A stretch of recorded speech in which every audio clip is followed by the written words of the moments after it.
പലപ്പോഴും പറഞ്ഞു കേട്ടിട്ടുണ്ടല്ലേ? ഒരുത്തി വന്ന് കേറിയത് ആകെ എല്ലാം അങ്ങ് നശിച്ചു പോയി. അല്ലെ എല്ലാം ആകപ്പാടെ കുളമായിന്നൊക്കെ. പുതിയതായിട്ട് കെട്ടിക്കൊണ്ട് വരുന്ന ഒരു പെൺകുട്ടി അല്ലെ പുതിയൊരു മരുമകള് വീട്ടിലെ പ്രശ്നങ്ങളുടെ തുടക്കമാകുന്നത് എങ്ങനെയാണെന്ന് നമുക്കിന്നത്തെ വീഡിയോയിൽ മനസ്സിലാക്കാം. അപ്പോൾ ഡെയിലി ലൈഫിലെ സൈക്കോളജി റിലേറ്റഡ് കാര്യങ്ങളാണ് ചാനൽ റിലീസ് ചെയ്യുന്നത്. അതുകൊണ്ട് ചാനൽ സബ്സ്ക്രൈബ് ചെയ്യുക, ചാനലിലെ മറ്റ് വീഡിയോകൾ കാണുക. ഫാമിലി, ഫ്രണ്ട്സ്, സൈക്കോളജിയിൽ ഇൻട്രസ്റ്റ് ഉള്ള മറ്റുള്ളവരുമായി ഇത് ഷെയറും ചെയ്യുക. ചിലരുടെ ഒരു നേച്ചറാണ് വന്ന് കയറിയ വീട്ടിൽ ആ ഒരു ബോസി നേച്ചർ കാണിക്കുക എന്നുള്ളത്. ചിലപ്പം സ്വന്തം വീട്ടിൽ അങ്ങനെ ആയിരുന്നിരിക്കാം. അത് ചെന്ന വീട്ടിൽ ആ ഒരു കൺട്രോൾ അങ്ങോട്ട് എടുക്കും.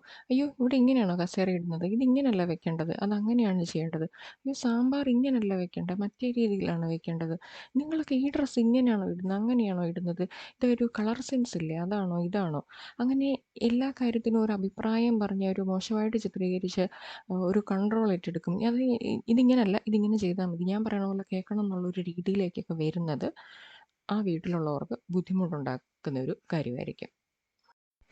രണ്ടാമത്തെ ഒരു കാര്യം എന്ന് പറയുന്നത് ഹസ്ബൻഡിൻ്റെ വീട്ടുകാരിൽ നിന്ന് അകത്തുക എന്നുള്ളതാണ്. ഓരോരോ കാര്യങ്ങൾ പറഞ്ഞ് ഇറിറ്റേറ്റ് ചെയ്തുകൊണ്ടിരിക്കും. അപ്പോൾ സ്വാഭാവികമായിട്ട് അങ്ങ് അകന്ന് പോകേണ്ട ഒരു ചില സാഹചര്യത്തിലൊക്കെ ചിലപ്പോൾ ചിലർക്ക് സംഭവിച്ചേക്കാം. എന്തിനാണ് എപ്പോഴും എല്ലാ കാര്യവും അച്ഛനോടും അമ്മയോടും ചോദിച്ചിട്ട് ചെയ്യുന്നത്, എല്ലാ കാര്യവും കെട്ടിച്ചു വിട്ട പെങ്ങളായിരിക്കും, പെങ്ങളോട് ഫോണിൽ വിളിച്ച് സംസാരിച്ചിട്ട് നിങ്ങൾ ചെയ്യുന്നത് എന്തിനാണ്, അത് അങ്ങനെയുള്ള ഇറിറ്റേറ്റ് ചെയ്ത് അവരെ തമ്മിൽ ഹസ്ബൻഡിൻ്റെ വീട്ടുകാരിൽ നിന്ന് അകത്താനായിട്ട് ശ്രമിക്കുന്ന ചില പെൺകുട്ടികളുണ്ട്. മൂന്നാമത്തെ ഒരു കാര്യം, ഓരോ വീട്ടിലും ഓരോ ആചാരങ്ങളും അനുഷ്ഠാനങ്ങളും ഒക്കെ കാണും അല്ലേ? അത് അവരുടെ വിശ്വാസത്തിനനുസരിച്ചുള്ള രീതിയിലായിരിക്കും. ഇപ്പോൾ വന്നു കയറിയ പെൺകുട്ടി അവരുടെ വീട്ടിലെ രീതിയായിട്ട് കമ്പയർ ചെയ്തിട്ട്, അയ്യോ ഈ സമയത്താണോ ഫാസ്റ്റിംഗ് എടുക്കുന്നത്, അല്ലെങ്കിൽ ഇന്ന ഇന്ന കാര്യങ്ങളൊക്കെയാണോ നിങ്ങൾ ചെയ്യുന്നത്, അമ്പലത്തിലും പള്ളിയിലും ഒക്കെ രാവിലെയാണോ പോകുന്നത്, വൈകിട്ടല്ലേ പോകേണ്ടത്, അതല്ലെങ്കിൽ ഈ പൂജകളൊക്കെ ഇങ്ങനെയാണോ ചെയ്യുന്നത്, അങ്ങനെ ഈ എന്താണ് ഓരോ ഫാമിലി ഫോളോ ചെയ്ത് വരുന്ന ട്രഡീഷൻസിനെയൊക്കെ ഇങ്ങ് കുറ്റം പറയും.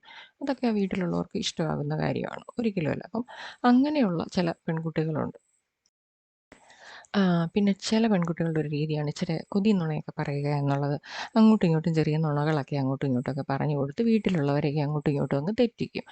അങ്ങോട്ടും ഇങ്ങോട്ടും സംസാരിക്കാതെ കുറച്ച് ഒരു എന്താണ് ഡിസ്റ്റൻസ് അല്ല, എന്താണ് എപ്പോഴും എല്ലാ കാര്യങ്ങളും അങ്ങ് വളരെ ഫ്രീ ആയിട്ട് ഒരു ഫ്രണ്ട്ലി അല്ലാത്ത ടൈപ്പ് ആൾക്കാരുള്ള വീടാണെങ്കിൽ അത് മതി അടിച്ചു പിരിയാനായിട്ട്. അല്ലേ? അപ്പം അങ്ങനെ ആ ഒരു കുറ്റം പറച്ചിലുള്ള ചില പെൺകുട്ടികളുണ്ട്. അമ്മായിയമ്മയുടെ കുറ്റം അവരുടെ മകളോട് പറയുക, അല്ലെങ്കിൽ മകളുടെ കുറ്റം ചെന്ന് അമ്മായിയമ്മയോട് പറയുക, അതല്ലെങ്കിൽ സഹോദരന്മാർ അല്ലെങ്കിൽ സഹോദരിയുണ്ട് അവരോട് പറയുക, അങ്ങോട്ടും ഇങ്ങോട്ടും മാറി മാറി ഇപ്പം ഒരാളില്ലാത്തപ്പോൾ വേറൊരാളുടെ കുറ്റം പറഞ്ഞ് അങ്ങനെ എന്താണ് ചെറിയ കുഴപ്പങ്ങളൊക്കെ ഉണ്ടാക്കുന്ന സ്വഭാവമുള്ള പെൺകുട്ടികളുണ്ട്. പ്രധാനപ്പെട്ട മറ്റൊരു കാര്യമാണ് സ്വന്തം ഫാമിലിയിൽ ഉള്ള കാര്യങ്ങളും സ്വന്തം വീട്ടുകാരുമാണ് ബെറ്റർ. ഈ കെട്ടിച്ചുകൊണ്ട് വന്ന വീട്ടിലെ എല്ലാ രീതികളും തെറ്റാണ്, അവർ ചെയ്യുന്ന കാര്യങ്ങളും എല്ലാം കംപ്ലീറ്റ്ലി കുഴപ്പമാണ്. എൻ്റെ വീട്ടിൽ എൻ്റെ എൻ്റെ അമ്മച്ചി ഉണ്ടാക്കുന്ന ഫുഡിന് എന്നാ ടേസ്റ്റാണെന്നറിയാവോ, അതുപോലെ തന്നെ എൻ്റെ അച്ഛൻ ഓരോരോ കാര്യങ്ങൾ ചെയ്യുന്നത് എന്ത് ഓർഗനൈസ്ഡ് ആയിട്ടാണെന്നറിയാമോ, പൈസയുടെ കാര്യത്തിലാണേലും എല്ലാം അങ്ങ് വളരെ സമ്പാദിക്കുന്നതും സൂക്ഷിക്കുന്നതും, എൻ്റെ ആങ്ങളയുടെ രീതികൾ അല്ലെങ്കിൽ എൻ്റെ ചേച്ചിയുടെ രീതികളെല്ലാം വളരെ പെർഫെക്റ്റാണ്, ഇവിടെ എന്താ അങ്ങനെ, ഇവിടെ എന്താ ഇങ്ങനെ എന്നുള്ള രീതിയിൽ ഒരു കമ്പാരിസൺ നടത്തിയിട്ട് വിഷമിപ്പിക്കുന്ന ചില പെൺകുട്ടികളുണ്ട്. പിന്നെ ചിലരുണ്ട് സം ഭർത്താവ് വീട്ടുകാരോട് സംസാരിക്കുന്നോ എടുക്കുന്നതൊന്നും കുഴപ്പമൊന്നുമില്ല. പക്ഷേ സാമ്പത്തികത്തിൻ്റെ കാര്യം വരുമ്പം അങ്ങനെ ഇപ്പം ചിലവാക്കണ്ട എന്നുള്ള ഒരു ഫീലുള്ളവർ. എന്ത് കാര്യത്തിനാണ് അവർക്കൊക്കെ വേണ്ടി ചിലവാക്കുന്നത്? കല്യാണം കഴിച്ച് നമ്മൾ വേറൊരു ഫാമിലിയാണ്. അപ്പം നമുക്ക് വേണ്ടി ചിലവാക്കിയാൽ പോരെ? വെറുതെ ആവശ്യമില്ലാതെ അവർക്കെന്തിനാ അത് മേടിച്ച് കൊടുക്കുന്നത്? അല്ലെങ്കിൽ അവരുടെ കാര്യങ്ങൾ നോക്കുന്നത് എന്തിനാ? അല്ലെങ്കിൽ പെങ്ങളെ കെട്ടിച്ച് വിട്ടതല്ലെങ്കിൽ അല്ലെങ്കിൽ അനിയൻ വേറെ ഫാമിലിയായിട്ട് മാറുകയല്ലേ, പിന്നെ അവർക്കൊക്കെ ഓരോന്ന് കൊടുക്കേണ്ട കാര്യം എന്താ? അങ്ങനെ സാമ്പത്തികമൊന്നും കൈവിട്ട് കളിക്കാൻ പാടില്ല, എല്ലാം നമുക്ക് മാത്രമേ പാടൂ, അങ്ങനെയുള്ള രീതിയിൽ ആറ്റിറ്റ്യൂഡ് കാണിക്കുന്ന ചില പെൺകുട്ടികളുണ്ട്. പിന്നെ ചില വീട്ടിൽ പ്രശ്നങ്ങളുണ്ടാകുന്നത് എങ്ങനെയാണെന്ന് വെച്ചാൽ, ഈ വരുന്ന പെൺകുട്ടിക്ക് യാതൊരു റെസ്പോൺസിബിലിറ്റി എടുക്കാനായിട്ട് വലിയ താല്പര്യമൊന്നും ഉണ്ടാകത്തില്ല. പുള്ളിക്കാരി ഒരു അഴകുഴമ്പ മട്ടിലങ്ങ് നടക്കും. അപ്പം അവിടുത്തെ പോണ പോലെ കാര്യങ്ങളങ്ങ് പോട്ടെ, ഞാൻ സൈഡിൽ കൂടെ അങ്ങ് പൊക്കോളാം എന്നുള്ള രീതിയിൽ റെസ്പോൺസിബിലിറ്റി ഒന്നും എടുക്കാൻ താല്പര്യമില്ലാതെ അങ്ങ് ബാക്കിയുള്ളവർ ചെയ്യുന്നവർ ചെയ്ത പണി ചെയ്തോട്ടെ എന്നുള്ള രീതിയിൽ അങ്ങ് നോക്കിയിട്ട് അങ്ങനെ ആ ഒരു സഹകരണം ഇല്ലാതെ പോകുന്നത് പല വീട്ടിലും പ്രശ്നങ്ങൾ ഉണ്ടാകാറുണ്ട്. പിന്നെ ചിലരുണ്ട് എന്നാ കാര്യമുണ്ടെങ്കിലും അതെല്ലാം അപ്പം വീട്ടിൽ വിളിച്ച് പറയും. എന്നിട്ട് പിന്നെ വീട്ടുകാരെ കൊണ്ട് ഇങ്ങോട്ട് ചോദിപ്പിക്കും. അതിൻ്റെയൊക്കെ ഒരു ആവശ്യമുണ്ട്. ആവശ്യമില്ലാത്ത ഒരു ഇടപെടൽ അതൊരു വീട്ടിൽ നിന്നായാലും അതൊരു സുഖമുള്ള കാര്യമല്ല അല്ലേ? അങ്ങനെ ഇന്റർഫിയർ ചെയ്യാൻ വരുന്നത് ആർക്കും ഇഷ്ടപ്പെടത്തില്ല. അപ്പം അങ്ങനെ ഇടപെടിയിക്കുന്ന സ്വഭാവമുള്ള ചില പെൺകുട്ടികളുണ്ട്. പിന്നെയുള്ളതെന്ന് പറയുന്നത് ആ ഒരു വിക്ടിം കാർഡ് കളിക്കുക എന്നുള്ളതാണ്. അതായത് ബാക്കിയുള്ള ആർക്കും എന്നെ ഇഷ്ടമല്ല, അവരെന്നോട് ഇത് പറഞ്ഞു, ഇവരെന്നോട് ഇത് പറഞ്ഞു, ഞാനാകെ ഒറ്റപ്പെട്ടു പോയി, എനിക്ക് ആരുമില്ല. അപ്പം അതുകൊണ്ട് അങ്ങനെയൊക്കെ ഹസ്ബൻഡിൻ്റെ അടുത്ത് ചെന്ന് പറഞ്ഞ് ഹസ്ബൻഡിനെ സ്വന്തം വഴിയിലോട്ടാക്കി ബാക്കിയുള്ളവർക്കെതിരെ തിരിപ്പിക്കുന്ന രീതിയിൽ ആ ഒരു വിക്ടിം കാർഡ് കളിച്ച് മുതലെടുപ്പ് നടത്തുന്ന സ്വഭാവമുള്ള പെൺകുട്ടികളുമുണ്ട്.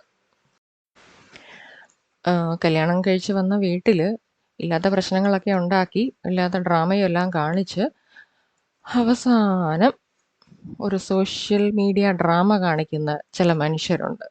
ഉം. അതായത് ഇൻസ്റ്റാഗ്രാമിലൊക്കെ ഒരു പോസ്റ്റ് അങ്ങോട്ടിടും. ടോക്സിക് വൈബ്സ് എവരിവെയർ എന്നൊക്കെ പറഞ്ഞിട്ട്. അപ്പോൾ അത് കാണുന്ന ഈ വീട്ടിലുള്ളവർക്കും ബന്ധുക്കൾക്കും ഒക്കെ ആകപ്പാടെ ഒരു ബുദ്ധിമുട്ടല്ലേ തോന്നുന്നത്. അപ്പം അങ്ങനെ എന്നാൽ ഇച്ചിരി ചെറിയ പണി കൊടുത്തേക്കാന്നൊക്കെ വിചാരിച്ചിട്ട് ഇമാതിരി പണി കാണിക്കും. അതും വീട്ടുകാർക്ക് ബുദ്ധിമുട്ടുണ്ടാക്കുന്ന കാര്യമല്ലേ. അപ്പം അങ്ങനെയുള്ള സ്വഭാവമുള്ള പെൺകുട്ടികളും ഒക്കെ ഉണ്ട്. ഇങ്ങനെയുള്ള ഒരു സിറ്റുവേഷനിൽ നമുക്ക് എന്താണ് ചെയ്യാൻ പറ്റുക? ഒന്നാമത് ഇപ്പം ചെന്ന് കയറുന്ന പെൺകുട്ടിയാണേലും ആ വീട്ടിലുള്ളവരാണേലും വിചാരിക്കേണ്ടത് കുറച്ച് ടൈം കൊടുക്കുക എന്നുള്ളതാണ് അല്ലേ. പുതിയൊരു അന്തരീക്ഷമാണ്, പുതിയ വീട്ടുകാരാണ്, പുതിയ ആൾക്കാരാണ്, എല്ലാം കംപ്ലീറ്റ്ലി ന്യൂ ആണ്.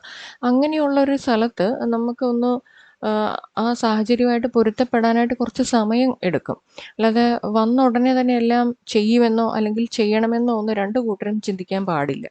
അപ്പം അതിനുള്ള ആ ഒരു നമ്മളിപ്പോൾ ഒരു ഓഫീസിലെ ജോലിക്ക് പോയാലും ഒരു ഓറിയന്റേഷൻ പ്രോഗ്രാം ഉണ്ടാവില്ലേ. ഒരു യൂണിവേഴ്സിറ്റിയിൽ നമ്മളൊരു പ്രോഗ്രാമിന് ചെന്ന് ചേരുമ്പോഴും ഒരു ഓറിയന്റേഷൻ കഴിഞ്ഞിട്ടാണ് അല്ലേ ക്ലാസ് ആണെങ്കിലും തുടങ്ങുന്നത്, അല്ലെ ജോലി ആണെങ്കിലും തുടങ്ങുന്നത്.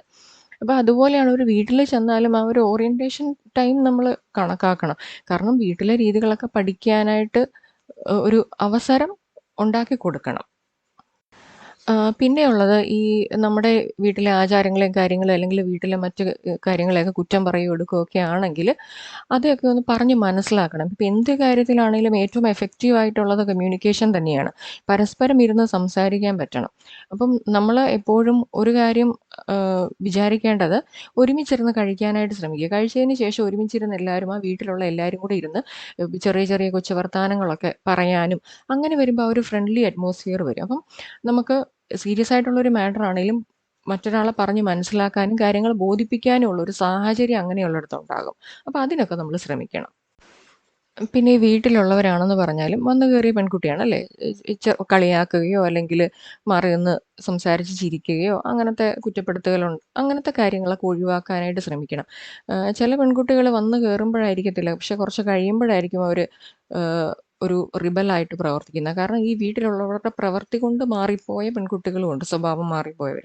അപ്പം അതുകൊണ്ട് നമ്മുടെ വീട്ടിൽ വരുന്ന ഒരാളെ നമ്മുടെ വീട്ടിലെ ഒരു അംഗത്തെ പോലെ കാണാനായിട്ട് ശ്രമിച്ച് അവർക്ക് വേണ്ട സാഹചര്യങ്ങളൊക്കെ ഒരുക്കി കൊടുത്തിട്ട് ഒരേപോലെ വളരെ ഫ്രണ്ട്ലി ആയിട്ട് മുന്നോട്ട് പോകാനായിട്ട് ശ്രമിക്കണം. മാറി നിന്നുള്ള കുറ്റം പറച്ചിലുകളോ അങ്ങനത്തെ കാര്യങ്ങളൊക്കെ ഒഴിവാക്കുന്നതായിരിക്കും നല്ലത്. പിന്നെ ഒരു കാര്യം, അവനവൻ്റെ കാര്യം എന്നുള്ള രീതിയിൽ ഒഴിഞ്ഞു മാറി നിൽക്കാതെ വീട്ടിലെല്ലാവരും ഒറ്റക്കെട്ടായിട്ട് ആരുടെ ആണെങ്കിലും എന്തെങ്കിലും ഒരു പോസിറ്റീവായിട്ടുള്ളൊരു വാർത്തയുണ്ടെങ്കിൽ അല്ലെങ്കിൽ ഒരാളൊരു കാര്യം നല്ലതായിട്ട് ചെയ്തിട്ടുണ്ടെങ്കിൽ അതിനെ ആഘോഷിക്കാനും അതിനെ ഒന്ന് അപ്രീഷിയേറ്റ് ചെയ്യാനും അങ്ങനെയുള്ള കാര്യങ്ങളൊക്കെ ഇല്ലെങ്കിൽ അതൊക്കെ വളർത്തിയെടുക്കാനായിട്ട് ശ്രമിക്കുക. അത് റിലേഷൻഷിപ്പിൽ വളരെ ഹെൽപ്ഫുൾ ആകും. ഇനി ഈ പ്രശ്നമൊന്നും നമ്മുടെ കയ്യിലങ്ങ് നിൽക്കുന്നില്ല, എത്രയൊക്കെ ശ്രമിച്ചിട്ടും പറ്റുന്നില്ലെന്നാണെങ്കിൽ നമുക്ക് മറ്റൊരാളുടെ സഹായം തേടാവുന്നതാണ് അല്ലേ. നമ്മുടെ വീട്ടിൽ തന്നെ അല്ലാതെ നമ്മുടെ കുടുംബത്തിൽപ്പെട്ടവരോ അല്ലെങ്കിൽ ചിലപ്പോൾ നമ്മുടെ മത നേതാക്കന്മാരോ അങ്ങനെ നമുക്ക് വിശ്വസ്തരായിട്ടുള്ള കുറച്ച് മുതിർന്നിട്ടുള്ള കാര്യങ്ങൾ മനസ്സിലാക്കാൻ പറ്റുന്ന ആൾക്കാരെ വിളിച്ചിട്ട് എല്ലാവരും കൂടെ ഒരുമിച്ചിരുന്ന് സംസാരിച്ച് കാര്യങ്ങൾ ക്ലിയർ ആക്കാനായിട്ട് ശ്രമിക്കാവുന്നതാണ്. ഈ പ്രശ്നങ്ങൾ ഉണ്ടാകുമ്പോൾ അത് വീട്ടുകാരിൽ നിന്നായാലും പെൺകുട്ടിയുടെ ഭാഗത്തു നിന്നായാലും ഇതിൻ്റെ ഇടയിൽ സാൻഡ്വിച്ചായി പോകുന്നത് ഭർത്താവ് എന്ന് പറയുന്ന ആളാണ്. അതായത് പെൺകുട്ടിയുടെ ഭർത്താവ് അല്ലെങ്കിൽ വീട്ടുകാരുടെ ആ മകനാണ് ഇതിൻ്റെ ഇടയിൽ പെട്ടു പോകുന്നത്. അപ്പം ഈ മകൻ ഒരു കൃത്യമായ സ്റ്റാൻഡ് എടുക്കുക, നട്ടലോടുകൂടി നിവർന്ന് നിൽക്കുക. തെറ്റാരുടെ ഭാഗത്താണോ അതിനെതിരെ സംസാരിക്കാനായിട്ട് ശ്രമിക്കുക, ന്യായത്തിൻ്റെ ഭാഗത്ത് നിലകൊള്ളുക, ആരുടെയും സൈഡ് പിടിക്കാതിരിക്കുക. അങ്ങനാണെങ്കിൽ കുറച്ചുകൂടെ ബെറ്ററായിട്ട് ലൈഫ് പോകാൻ പറ്റും. നമ്മൾ അത്യാവശ്യം ക്ഷമയൊക്കെ ഒന്ന് പരിശീലിക്കുക അല്ലേ? വാശി കാണിക്കാനും, നമ്മൾ ജയിക്കണമെന്നും ഒക്കെ എപ്പോഴും വിചാരിച്ചുകൊണ്ടിരുന്നാൽ റിലേഷൻഷിപ്പാണ് സ്പോയിലാകുക. അത് ഏത് റിലേഷൻ ആയാലും. അപ്പോൾ അതുകൊണ്ട് കുറച്ച് ക്ഷമയൊക്കെ നമ്മൾ പരിശീലിക്കുന്നത് നല്ലതാണ്. എന്ന് കരുതി എല്ലാം ക്ഷമിച്ചങ്ങ് നിൽക്കണം എന്നല്ല. ടോക്സിക് ആകുന്നത് നമുക്ക് പറ്റാത്തത് നമ്മൾ അതേ രീതിയിൽ തന്നെ ഡീൽ ചെയ്യണം. പക്ഷെ എന്നാലും ക്ഷമ എന്താണ് ഒത്തിരി ഗുണം ചെയ്യുന്ന ഒരു കാര്യമാണ്. അപ്പോൾ ഈ വീഡിയോ നിങ്ങൾക്ക് ഇഷ്ടമായെന്ന് വിചാരിക്കുന്നു. അപ്പോൾ ലൈക്ക് ചെയ്യുക, ഷെയർ ചെയ്യുക. ഇതുപോലെയുള്ള കൂടുതൽ വീഡിയോകൾക്കായി ചാനൽ സബ്സ്ക്രൈബ് ചെയ്യുക. Notification ബെല്ലും അമർത്തണേ. I hope this brought a smile to your face. Let the smile go on. Thank you.